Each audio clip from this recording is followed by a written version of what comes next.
সনাতন ধৰ্ম অনুসৰি য'ত দেৱীক সৃজনীশীল তথা শক্তিৰ স্বৰূপ বুলি পূজা কৰা হয়, য'ত দেৱীক ইমানেই উচ্চ আসনত ৰখা হয় যাৰ তুলনা হয়তো একোৱে সৈতে কৰিব নোৱাৰি, আজি আমি সনাতন ইতিহাসৰ সৈতে জড়িত এনে এটি মন্দিৰৰ বিষয়ে আলোচনা কৰিবলৈ আহিছোঁ, য'ত তন্ত্ৰবিদ্যাৰ ভেটি এগৰাকী নাৰীক মানা হয়।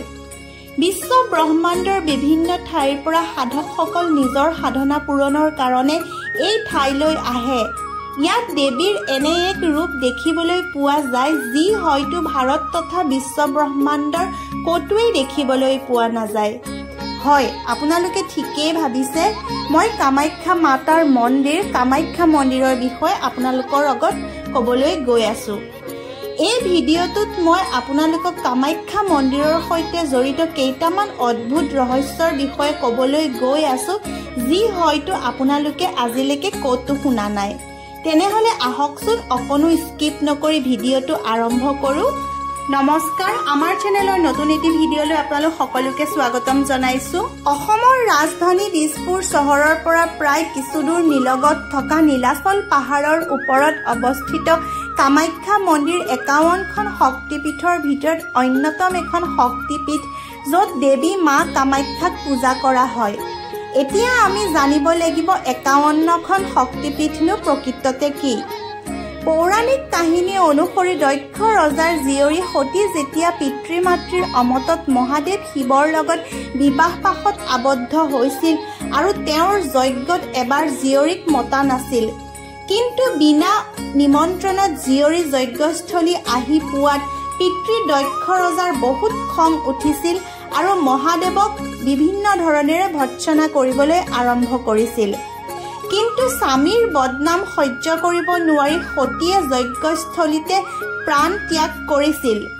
এই কথা মহাদেৱে গম পাই শোকত বলিয়া হৈ পৰিছিল আৰু সতীৰ মৃতদেহ কান্ধত তুলি লৈ বিশ্ব ভ্ৰমি ফুৰিছিল আৰু তাকে দেখি উপায়ন্তৰ হৈ বিষ্ণুৱে সতীৰ মৃতদেহ খণ্ড খণ্ডকৈ কাটি টুকুৰা কৰিছিল আৰু সতীৰ দেহৰ অংগবোৰ য'ত ত'ত পৰিছিল।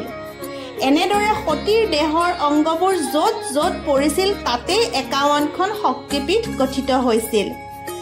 আৰু এই যে গুৱাহাটীত অৱস্থিত মা কামাখ্যা শক্তিপীঠ, ইয়াতেই মা কামাখ্যাৰ যোনি অংশ পৰিছিল আৰু ইয়াৰ ফলতে ইয়াত মা কামাখ্যা মন্দিৰ গঠিত হৈছিল। ইয়াৰ পাছতে কামাখ্যা মন্দিৰৰ সৈতে জড়িত দ্বিতীয়টো ৰহস্য হৈছে পৃথিৱীৰ অন্যতম মন্দিৰবোৰৰ ভিতৰত কামাখ্যা মন্দিৰে একমাত্ৰ মন্দিৰ য'ত কামাখ্যা মাতাৰ কোনো মূৰ্তি পূজা কৰা নহয়, বৰঞ্চ তেওঁৰ শৰীৰৰ এক অংশহে শিলাখণ্ডৰ ৰূপত পূজা কৰা হয়। কোৱা হয় যে ইয়াত যি গৰ্ভগৃহ আছে তাত মাতা সতীৰ যোনিৰ অংশ শিলাখণ্ডৰ ৰূপত পূজা কৰা হয়, য'ৰ পৰাই গোটেই বিশ্ব ব্ৰহ্মাণ্ডৰ সৃষ্টি হৈছে আৰু এই শিলাখণ্ডৰ পৰাই প্ৰত্যেক দিনাই এক নিৰন্তৰ গতিত পানীৰ সোঁত বৈ থাকে। ইয়াৰ উপৰিও কামাখ্যা মন্দিৰৰ অন্যতম তথা বিশেষ এক অনুষ্ঠান হৈছে অম্বুবাচী মেলা, যি প্ৰত্যেক বছৰে জুন মাহত অনুষ্ঠিত কৰা হয়। পৌৰাণিক কাহিনী অনুসৰি কোৱা হয় যে এই ঠাইত মাতা সতীৰ যোনি অথবা গৰ্ভগৃহ থকাৰ কাৰণে প্ৰত্যেক বছৰে মাতা ঋতুমতী হয় আৰু সেয়েহে এই বিশেষ কেইদিন চেলিব্ৰেট কৰিবৰ কাৰণে ধুমধামেৰে অম্বুবাচী মেলা অনুষ্ঠিত কৰা হয়। আৰু এই অম্বুবাচী মেলাত অংশ ল'বৰ কাৰণে দেশ বিদেশৰ পৰা ভক্তৰ আগমন দেখিবলৈ পোৱা যায়। এই অম্বুবাচী অনুষ্ঠান ভাগত আগৰ পৰাই পবিত্ৰ আৰু বিশেষ অনুষ্ঠান বুলি মানি অহা হৈছে আৰু ইয়ে হয়তো পৃথিৱীৰ একমাত্ৰ শক্তিপীঠ য'ত মাতাৰ ঋতুমতী দিনকেইদিনো ধুমধামেৰে চেলিব্ৰেশ্যন কৰা হয়। মাতাৰ ৰজস্বলা অৰ্থাৎ পিৰিয়ড অহাৰ এই 3 দিন মন্দিৰৰ দুৱাৰ বন্ধ থাকে আৰু এনেদৰে কোৱা হয় যে এগৰাকী নাৰীৰ যেনেদৰে 3 দিন ধৰি পিৰিয়ডছ আহে ঠিক তেনেদৰে এই কেইদিনো মাতাৰ পিৰিয়ড আহে আৰু সেয়েহে মন্দিৰৰ দুৱাৰ বন্ধ থাকে।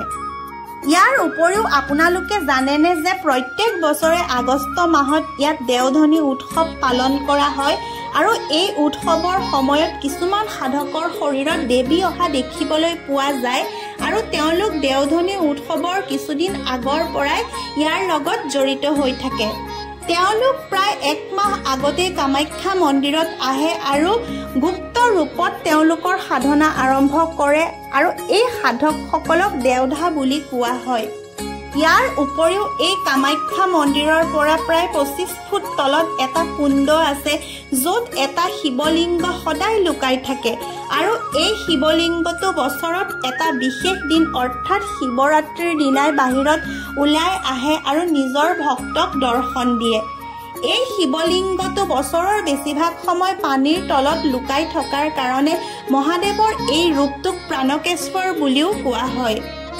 এই মন্দিৰ ভাগত বছৰ বছৰ ধৰি বলি প্ৰথা প্ৰচলিত হৈ আহিছে, কিন্তু আপোনালোকে জানেনে যে ইয়াত জীৱ-জন্তুৰ উপৰিও শাক-পাচলিৰ ভিতৰত যেনে ৰঙালাও, জাতিলাও এইবোৰৰো বলি দিয়া হয়।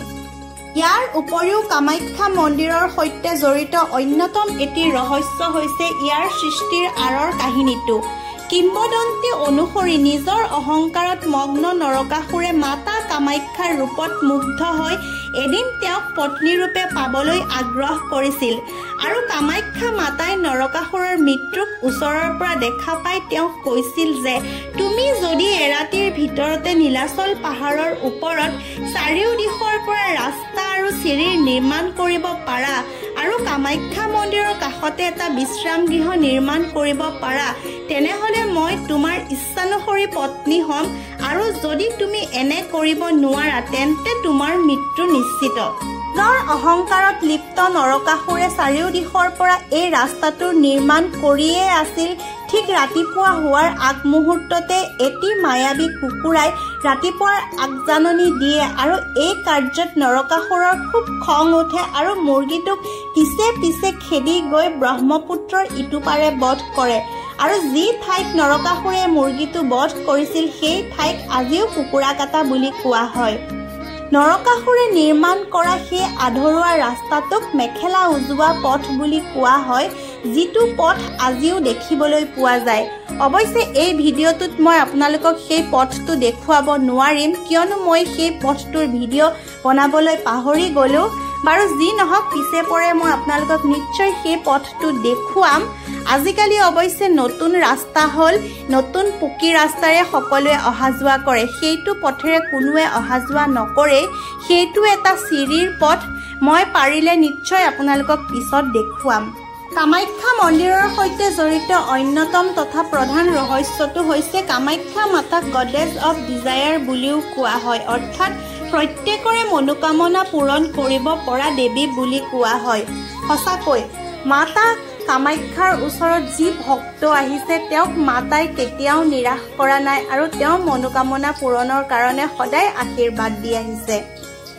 আজিৰ ভিডিঅ'টো ইমানতে সামৰিব লৈছোঁ। যদি ভিডিঅ'টো ভাল লাগিল আপোনালোকে প্লিজ মোৰ ভিডিঅ'টো লাইক কৰিব আৰু যদি প্ৰথমবাৰৰ কাৰণে চাই আছে তেনেহ'লে প্লিজ মোৰ চেনেলটো ছাবস্ক্ৰাইব কৰিব।